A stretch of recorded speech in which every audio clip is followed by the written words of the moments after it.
How do you know what is the truth? How do you come to the truth? Because a word as simple as truth has become...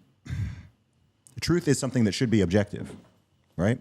It should be objective. I mean, almost by its very definition, it should be objective, but we're living in this world, and maybe we always have, where the concept of truth is extraordinarily subjective, right? You have the different narratives, you have all of this conflicting information out there. And so even when someone says like, okay, you know, this person is speaking the truth about this subject, or this is the truth about this, in your mind, how do you even determine what is true? Because there's lots of things where, you know, I don't know what's true. I don't really know what happened about certain incidents historically, or even certain things that are going on today. I'm like, okay, I see this opinion, I see that opinion, this person's saying this is saying this.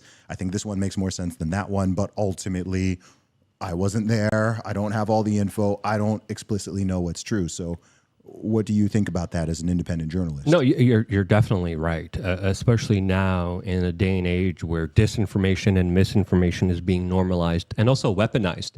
If you look at Cass Sunstein, Obama's information czar, when he was at Harvard, he was writing entire dissertations about, we need to make sure that anyone raising questions about particular events specifically is going to be lumped in with some of the craziest people who are going to be making the largest assertions on this that we're going to be bankrolling and financing here in order to make everyone look crazy. So this is out of the kind of not just the Obama administration, but previous administration's kind of playbook here. You bring up an important kind of assessment here, because a lot of people believe truth is kind of subjective. It's up to interpretation. It's their own experiences, and it's up to their own kind of emotions and feelings as well. Also, depending on how their mind works. Because if you look at a lot of court proceedings, eyewitness testimony isn't really treated as seriously, because people replay events and change them in their own minds. Yes. So I understand the larger kind of complexities when it comes to saying, I'm just speaking truth. Yeah, exactly. To me, it's just an easy way of kind of saying, hey, there's a lot of things we're told that absolutely is not true.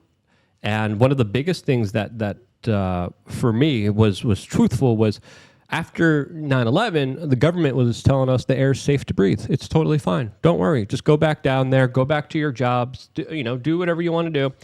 But there was articles in the New York Times and the New York Post and the Daily News talking about how those buildings were filled with asbestos. Okay. And the government coming out and saying, don't worry, the air's safe to breathe. That's totally fine. Even though there was articles beforehand saying, hey, there's a lot of bad chemicals here. It takes one kind of nanoparticle of asbestosis to start and create like lung cancer in your lungs. And this is the dust that everyone is breathing in. This is the dust that was in my neighborhood that I could write my name in. So when it comes to that one specific issue, I think it's fair to say that we weren't told the truth here. We weren't told what was actually really happening here. And this is what kind of started this kind of larger truth movement. And that was a pretty clear one. That was a pretty obvious one. That was one where we weren't told the truth. The government tested the air. They got their findings. They got their studies, and they got reports saying, "Hey, it's hazardous here. People are going to die here." Yeah. But the EPA, Christy Todd Whitman, Condoleezza Rice, they're like, "Oh, well, it's safe to breathe. We're just going to take this section out here." So they denied people the truth. Yes. They denied people the actual science. I think it's easier to tell something is untrue than to know what is true. Exactly. I think it's easier to say, okay, let's take, for example, the past, the whole 2020 to 2022 period, right? All the stuff that happened with, I don't know what I can say on YouTube. The global illness, the global sickness, yes, the co-flu, the global sickness, right? I know a lot of stuff that was said, which it absolutely was not true, and I can say very clearly, certain narratives, it was well, that is just not true, right? There's things, it's you can objectively prove this thing to be false, right? If they said, look, anyone who goes and takes this jab, you're not going to get this, you're not going to spread it. That was false, right? Demonstrably, provably false. In terms of what was exactly true about the origin of the illness, we don't know, right? Some things make more sense than other things, but it's like, all right, like unless you were, no one was there, like unless you were there and you can trace it all exactly, I can say, okay, that one doesn't seem true. That one doesn't seem true. But it's like, unless you're Peter Daszak or the Bat Lady. Yeah. Sorry, go ahead. Yeah, exactly. But I think with a lot of these narratives, I think, like I said, I think it's easier to point out lies or mistruths than to know exactly what is true. I think similar things with, I don't know, all the controversial things, like when it comes to people talking about, how legitimate are votes and whatever, right? You can see, okay, wait, not everything is above board. I think you can say confidently, okay, this is not all totally adding, but to what extent, right? You have people who are like, oh no, the entire thing is a scam, and the entire thing is fabricated, and it's all fraud or whatever. I'm like, I don't think it's quite that far, but also it's not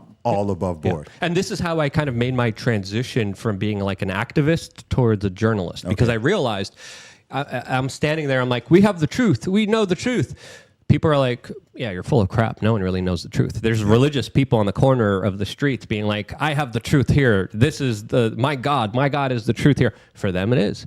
But then I learned, if you really want to change people's minds, you don't tell them the truth. You kind of show them information and you let them determine what they actually believe about a particular event themselves. You lead them down a pathway where you show them evidence and information.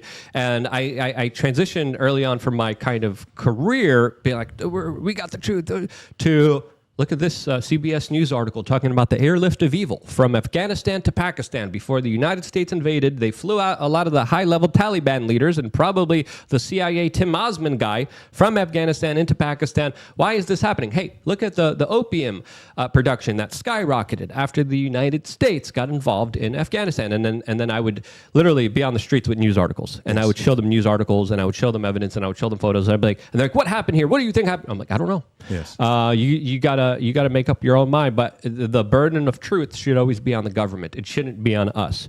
So the government has a lot to answer for. The government has a lot of things that they should be accountable for, transparent about. They're not.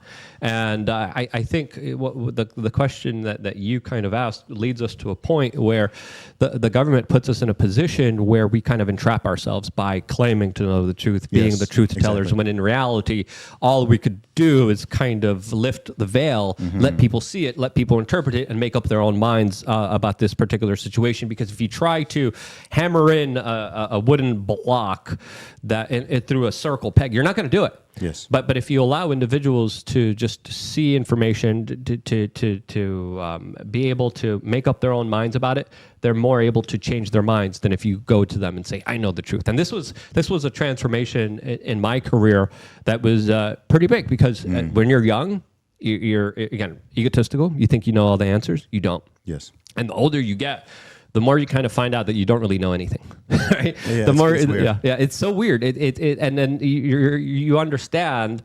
You don't understand it when you're young, and you can't. I could tell you wisdoms, and we could go through quotes, and we could try to make you understand what you go through the aging process, but you can't unless you actually experience it. And the older I get, the more I realize of things that I'm completely ignorant about, and I'm ignorant about a lot of stuff. We only have a kind of brain function and brain power to focus on specific issues, but we can't know everything. So this has been something that's been important in my transition, in my kind of news reporting, that moved from I have the truth to look at this. Check this out. Look what he says. Let's go question this politician. Let's go ask him some questions. Let's see what he says. Let's get down to the bottom of this, and let's actually connect the dots here and put things together, and then you make up your own mind from here. And I think that's more of an honest, earnest, real kind of way than someone who's kind of blinded by their own kind of path for justice. Yes.